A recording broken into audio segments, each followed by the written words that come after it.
Formula One heads to the Red Bull Ring in Austria for its second race of a triple header.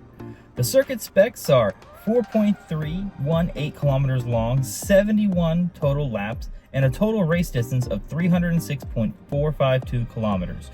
It has 3 DRS zones.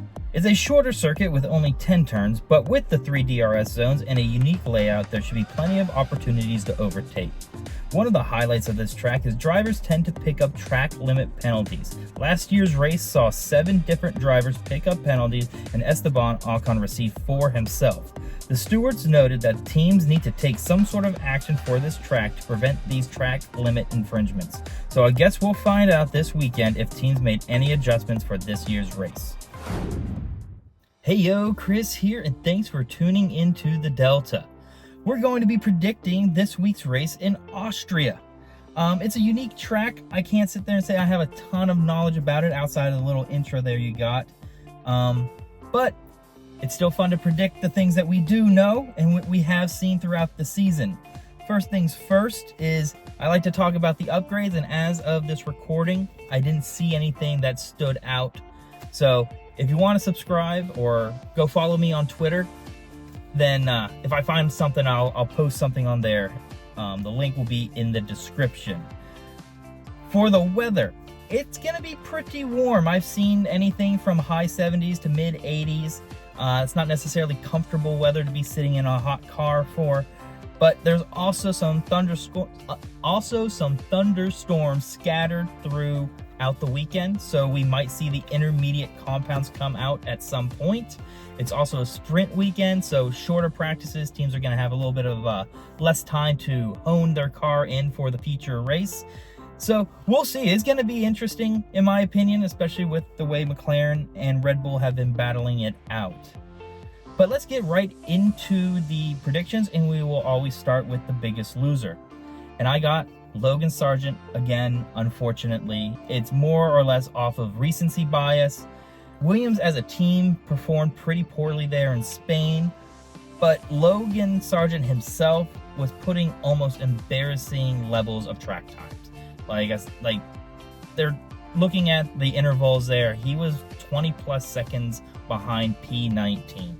I expect Albon to do better in Austria, and that's why I don't have Williams as a team as a whole as the biggest loser. But even if Sargeant does marginally better than he did there in Spain, he'll still be losing by a country mile. Then we'll go on to the exceptional performer of the race, and I got Yuki Tsunoda. RB or V-Carb, I still have yet to decide what we're supposed to call them, or no one's told me at least. But they didn't have a great race last week. Daniel Ricciardo did state, though, in post-race interviews that despite the rough outcome, it still felt all right out there, and there's a lot to build upon, and he took a bunch of mental notes and stuff like that. The reason I'm going with Yuki as the exceptional performer, though, and not Danny Rick, or RB as a whole even, is just because on paper, Ricciardo is like a P12 guy, and that's not really an exceptional performance for a guy like Danny, nor is it even if he's in that car while Yuki's is scoring points. So since Yuki has been more consistent and getting points more frequently for the team, that's why I got Yuki. So I think both drivers do perform better than they did there in Spain, but Yuki will find his way back into the points. Now we can go on to the biggest disappointment, and I'm not falling for it again. I've been picking on Alpine pretty much off and on throughout the entire season, and they have been continuously just proving me wrong. And after their performance there in Spain, they're obviously doing the right things and putting their car in the right direction. So I expect them to be somewhere in the middle of the pack for Austria. However, a team that started off great and seems to be on the back foot right now is Ferrari. To my surprise, they haven't kept pace with McLaren, and now I feel like they'll be lucky to even keep up with Mercedes. The drivers are bickering at one another after races, and the upgrades did not really pay off there in Spain. And in such a short week, and it's a sprint weekend to boot, I can't see a reasonable path for a sudden turnaround for the team. I unfortunately must place my beloved Ferraris in the disappointing category. Now, let's go to the shocker pick. Typically my favorite pick, but I'm really not sure what to put here. I already have Ferrari performing poorly. Is it really a shocker that Sergio Perez doesn't place well? And we just saw Mercedes do well in Spain, so another good performance by them wouldn't be very shocking. So we will kind of go with a blanket pick for this week's race, and I'll say one of the top 5 drivers does not finish the race. That means it could be Verstappen, Norris, Leclerc, Sainz, or Perez for any reason, wreck or mechanical failure. No real rhyme or reason for this one, but it would be surprising, and it would be pretty detrimental for both driver and team for the standings. Next, we'll move on to pole position. I got Max Verstappen. It's Red Bull's home track. Max Verstappen still seems to be the best driver out there, despite the car maybe not being the most optimized as it has been in the past. And I just don't think there's going to be a bad performance by him on the team's home track. We can talk about maybe Lando pushing him. That's a good thing. Maybe even Lando did get pole there in Spain, but I don't know. This one's kind of tough too because of just Lando's more consistent and recent performance, but Max is Max, Red Bull is Red Bull, we're on their home track, and Max Verstappen will take pole position for the feature race. Then we can go on to the podium predictions. For P3, I got George Russell. It was a toss-up. I could have gone Hamilton. I think Mercedes has really found their stride, and because of the triple header racing that's going on, I just find it hard for another team to surpass, like Ferrari. I don't think there's enough time between races for teams to progress or even regress. Like the Mercedes we got in Spain, I think is going to be the Mercedes we get in Austria, and the Ferrari we got in Spain is the Ferrari we're going to get in Austria. And because of that, I think the Ferraris are going to fall quite short of their expectations and goals, and Mercedes is going to continue on with their success. And I think it's George Russell's turn to get the podium. They kind of screwed him over with the hard strategy there there in Spain, and I mean, I'm sure he moaned about it. I certainly would have. I mean, why are you giving the lame duck guy the points? But it is Lewis Hamilton, 7-time world champ. Throw him a bone. Come on now. But yeah, P3, George Russell.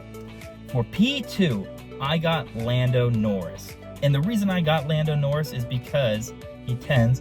Hi, old people in the background. How you doing? Enjoy your walk in the park. Anyway, the reason I got Lando Norris is because Lando Norris has more of a tendency to make a mistake than Max Verstappen would. I understand that right now it seems like McLaren is on par or even faster in some sectors of some tracks there compared to Red Bull. But when you get pole position in Spain and you have an opportunity to get a good launch off the track and keep Max Verstappen at bay. Again, ifs and buts and coconuts. You could say, oh, Max Verstappen would have passed him by lap 5. That may have been true, but we'll never know because Lando Norris screwed up his launch. And because he screwed up his launch, they didn't win. You know what I mean? Like, we'll never know if Lando was ever going to be able to take a lead spot and then hold it and take a victory. And because of that, that's why he's P2. And because no one else, I think, is any quicker or better than him at this stage in the season, that's why he's not P3 or P4. Outside of a massive mistake by Lando, which I guess is possible, he's been too consistent that I don't see him falling back to, like, behind the Mercedes or behind the Ferraris or behind Piastri, which are really only the other people that I would be concerned about him falling behind. So, Lando Norris, P2, because he needs to clean up his errors. And then that leaves the winner. Red Bull home track, Max Verstappen wins the race. Nothing too exciting. Again, it's Max Verstappen in a Red Bull. Just repeat. All the things. This all the things that everyone says about Max Verstappen and Red Bull. Insert those reasons there, and that's why he's going to win this race. I'm just putting him there particularly for this race weekend because it is the home track of Red Bull. Fingers are kind of crossed that it's Lando. I would love to see Lando get an upset. That would be pretty cool to see Lando Norris upset Max Verstappen at Red Bull's home circuit. But very unlikely, in my opinion. And that's why Max Verstappen wins this weekend's race. I do suppose we could pick a sprint winner, though, too. How about this? Because it's sprint weekend, we'll pick the sprint winner. And we'll split in half. Lando Norris, because Lando has been quick and speedy, he's going to win the sprint race. Max Verstappen's going to win the feature race because it's Red Bull and their home track. There we go. Nice little, tidy little bow at the end. But anyway, that's a little quick video of my predictions of the Austrian Grand Prix. I hope you enjoyed it. If you did, consider liking and subscribing to the channel. And if you do so, maybe hit that notification bell. I don't know. That's what YouTubers say, right? Hit that notification bell. I don't know if that's what. Just maybe do that. I don't know. Whatever you guys. I never hit the notification bell. But if you do like to hit the notification bell, hit the notification bell, and you will be then notified when the Voodoo Wheel and Power Rankings video comes out shortly after this one. I would assume the following day, just with my busy schedule. So, anyway, that's it. Take care, stay safe, and have fun out there. Bye, everybody.